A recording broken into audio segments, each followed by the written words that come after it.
Hi hello welcome back to my channel. അപ്പോൾ ഇന്ന് നമുക്ക് നല്ല സിമ്പിളായിട്ട് ഉണ്ടാക്കാൻ വേണ്ടി പറ്റുന്ന നല്ലൊരു റൈസിൻ്റെ റെസിപ്പി ആയല്ലോ. നമുക്ക് മുട്ടയൊക്കെ ഇട്ടിട്ട് നല്ല അടിപൊളിയായിട്ട് കുട്ടികൾക്കൊക്കെ ഇഷ്ടപ്പെടുന്ന രീതിയിൽ ഒരു റൈസിൻ്റെ റെസിപ്പി ആയിട്ട് ഇന്ന് കാണിക്കാൻ വേണ്ടിയിട്ട് പോകുന്നത്. അപ്പോൾ എല്ലാവരും വീഡിയോ ഒന്ന് കണ്ടു നോക്കുക. ഇഷ്ടമായിട്ട് ലൈക്ക് ചെയ്യാൻ, സബ്സ്ക്രൈബ് ചെയ്യാൻ, ഷെയർ ചെയ്യാൻ, കമൻറ്റ് ചെയ്യാനൊന്നും മറക്കരുത്. അപ്പോൾ നമുക്ക് വീഡിയോയിലോട്ട് പോവാം. അപ്പോൾ നമുക്ക് അതിനൊരു പാത്രം വെച്ചിട്ട് അതിലേക്ക് ഒരു ടേബിൾ സ്പൂണോളം ഓയിൽ ഒഴിച്ചെടുക്കാം കേട്ടോ.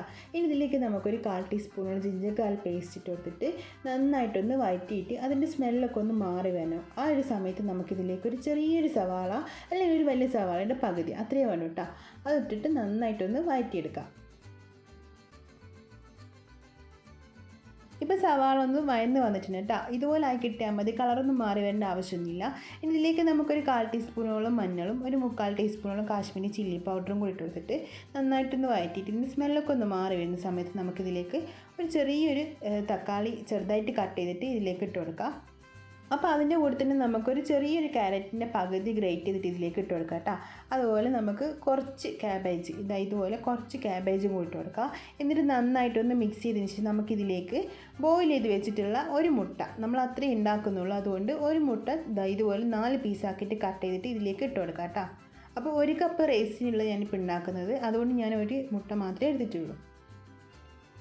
അപ്പോൾ ഈ ഒരു സമയത്ത് നമുക്കിതിലേക്ക് കുറച്ച് ഉപ്പും കൂടി ആഡ് ചെയ്ത് കൊടുക്കാം കേട്ടോ. അപ്പോൾ അതിൻ്റെ അടുത്ത് മിസ്സായി പോയതാ. ഇനി നമുക്ക് ഇതിലേക്ക് 1 കപ്പ് റൈസ്, കുക്ക് ചെയ്ത് വെച്ചിട്ടുള്ള റൈസ് ഇട്ട് കൊടുക്കാം. അപ്പോൾ നിങ്ങൾക്ക് ഇഷ്ടമുള്ള ഏത് റൈസ് വേണമെങ്കിലും ഇതിലിട്ട് കൊടുക്കാം കേട്ടോ. ഇപ്പോൾ ഞാനിപ്പോൾ ഇതിലിട്ടിട്ടുള്ളത് നമ്മൾ ഗീ റൈസിൻ്റെ റൈസ് ഉണ്ടല്ലോ, അത് നന്നായിട്ട് കുക്ക് ചെയ്തിട്ട് ഇതിലേക്ക് ഇട്ട് കൊടുത്തിട്ടുണ്ട്. ഇനി നന്നായിട്ട് ഇതൊന്ന് മിക്സ് ചെയ്തിട്ടെടുക്കാം. അപ്പോൾ നന്നായിട്ട് നമ്മൾ മിക്സ് ചെയ്തതിന് ശേഷം ഇതിലേക്ക് 1 ടീസ്പൂണോളം ടൊമാറ്റോ സോസ് ഉണ്ടല്ലോ, അത് ഒഴിച്ച് കൊടുക്കുക. എന്നിട്ട് നന്നായിട്ട് ഒന്നുകൂടി നമുക്ക് മിക്സ് ചെയ്തിട്ടെടുക്കാം.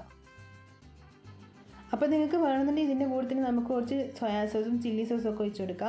അപ്പോൾ അതൊക്കെ നിങ്ങളുടെ ഇഷ്ടത്തിനനുസരിച്ചിട്ട് നിങ്ങൾക്ക് ഇട്ട് കൊടുക്കുക കേട്ടോ. ഇതിലേക്ക് നമുക്കൊരു 1/4 ടീസ്പൂണോളം കുരുമുളക് പൊടിയും അതുപോലെ തന്നെ ഒരു 1/4 ടീസ്പൂണോളം ഗരം മസാലയും കൂടി ഇട്ട് കൊടുത്തിട്ട് നന്നായിട്ട് ഒന്നുകൂടി മിക്സ് ചെയ്തിട്ടെടുക്കുക.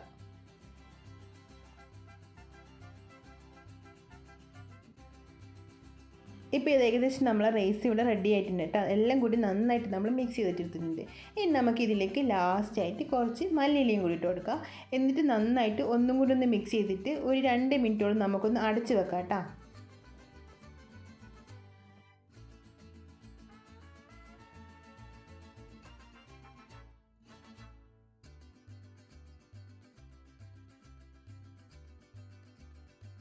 ഇനി ഇത് 2 മിനിറ്റ് അടച്ച് വെക്കാം കേട്ടോ. ഇപ്പോൾ നമ്മളിത് 2 മിനിറ്റിന് ശേഷം നമ്മൾ തുറന്ന് നോക്കിയിട്ടുണ്ട്. നല്ല അടിപൊളി റൈസായിട്ട് നമുക്ക് കിട്ടിയിട്ടുണ്ട് കേട്ടോ.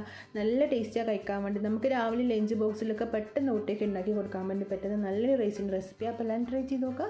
ഇഷ്ടപ്പെട്ട് ലൈക്ക് ചെയ്യാൻ, സബ്സ്ക്രൈബ് ചെയ്യാൻ, ഷെയർ ചെയ്യാൻ, കമൻറ്റ് ചെയ്യാൻ ഒന്നും മറക്കരുത്. അപ്പോൾ നമുക്ക് മറ്റേ പിന്നെ കാണാം. Bye, thank U.